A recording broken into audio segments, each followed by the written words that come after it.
بسم الله الرحمن الرحيم. فيديو النهارده يا جماعه اللي هكلمكم فيه هو عن حاجه مهمه جدا، ودايما الفيديوهات اللي انا بعملها بيكون اهمها هو سلامتكم اولا على الطريق، وربنا يكفيكم شر الطريق حق جاه النبي. النهارده يا جماعه فيديو النهارده اللي هكلمكم فيه هو عن حاجه مهمه جدا جدا. انتشر الايام اللي فاتت دي الات جر بلسر 180. طبعا معارض كتير جدا في المنطقه عندي بقت شغاله من الات الجر اللي هي الصيني. يعني عندي اغلب المعارض في البلد بتاعتي شغاله بالات الجر اللي هي الصيني. طيب هل الات الجر الصيني دي يا جماعه تنفع بالفعل لبلسر 180 ولا ما تنفعش؟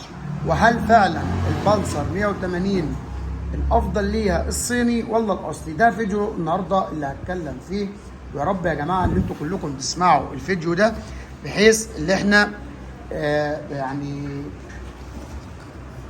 لسلامتنا على الطريق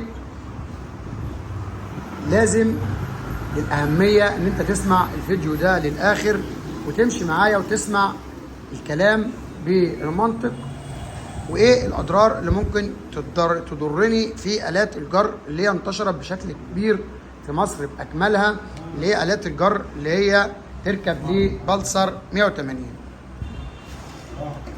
طبعا يا جماعه موضوع الات الجر البلسر 180 الصيني ما تنفعش بكل المقاييس ان هي تركب لبلسر 180 نهائي. طيب نقول ليه، وهنشرح باذن الله عملي دلوقتي ونقول ليه وايه الاضرار اللي ممكن تضر معايا تضر معايا البيت على الطريق، وايه الاضرار اللي ممكن تأتيها. آلات الجر يا جماعه الصيني بيكون جنزير رفيع نفس جنزير البوكسر، وده من اكبر الاخطاء ان انا ممكن استخدمها لموتور او لبايق بحجم ال 180 يركب ليه جنزير رفيع، طيب او تروس رفيعه. طب 180 يا جماعه بنقول ان الات الجر بتاعتها غاليه. طب غاليه يا جماعه لكن ما فيهاش ضرر على سلامتنا على الطريق. يعني بمعنى ان آلة الجر ال 180 في اسوأ حالاتها، نركز يا جماعه في الكلمه دي، آلة الجر في اسوأ حالاتها ما تضرنيش على الطريق نهائي. بمعنى ان الجنزير ال 180 يا جماعه جنزير عريض عكس تماما الجنزير الصيني اللي هو موجود في المعارض اللي هي عندي. طيب نبص هنا لسنان الجنزير ال 180 الاصلي، هنلاقي لان السنان دي يا جماعه غويطه لجوه، وده طبعا بتكون اهميتها لان لا قدر الله الجنزير ما يقعش نهائي من على الترس، وزي ما قلت ان في اسوأ حالات آلات الجر ما تضرنيش على الطريق، وده اهم عشان سلامتي على الطريق. طيب الجنزير الرفيع، يا جماعه بينقطع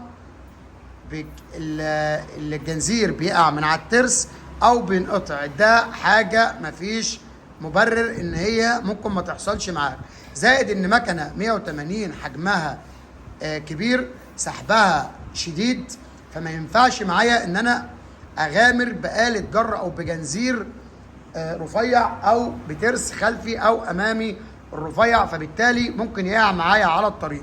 طيب اضرار الجنزير لو وقع على الطريق ممكن لا قدر الله اللي هو يضرني لكلبش في مسامير الترس الخلفيه ويكلبش معايا العجله الخلفيه، وده ممكن يؤدي معايا لوقعاني على الطريق لا قدر الله. طيب يؤدي معايا لبوظان المقص ده لا قدر الله لو وقع، يؤدي معايا لكسر علبه الجنزير لا قدر الله لو وقع، يؤدي معايا لكسر فرق وش الكهرباء لا قدر الله برضو لو وقع، يؤدي معايا لوش الجنزير. هات يا سيف وش الجنزير بعد ما غسلته كده، طبعا هو بيغسل وش الجنزير يا جماعه بس انا حبيت اوريه لكم. هاتوا يا سيف. يؤدي معايا لكسر وش الجنزير الجزء اللي هو ده، خد كمل غسيله. يبقى احنا قلنا يؤدي معايا لكسر فرغه وش الكهرباء، يؤدي معايا لكسر فرغه الموتور، يؤدي معايا لتلفان المقص، يؤدي معايا لكسر علبه الجنزير، يؤدي معايا لمشاكل كتير جدا، واهمها هي سلامتي انا على الطريق. طيب النصيحه بتاعتي لوجه الله تعالى، بلاش يا جماعه آلة جر غير الاصلي. يا جماعه بلاش آلة جر غير الاصلي.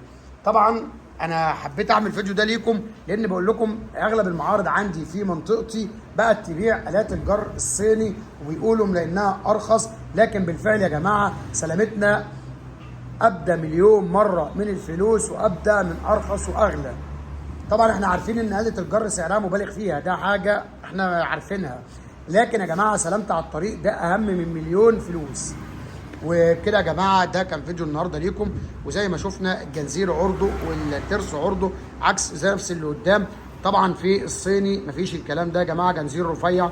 آلة الجر دي ممكن استخدمها لموتوسيكل بوكسر، موتوره صغير، حجم موتوره صغير، حجم المكنه نفسه صغير، ممكن يشتغل معايا ويبقى كويس. لكن يا جماعه 200 NS او 180 بلاش ان انا اغامر بآلة جر صيني نهائي. وبكده يا جماعه ده كان فيديو النهارده ليكم، ولو عجبكم الفيديو ما تنساش الاشتراك واللايك وتفعيل الجرس.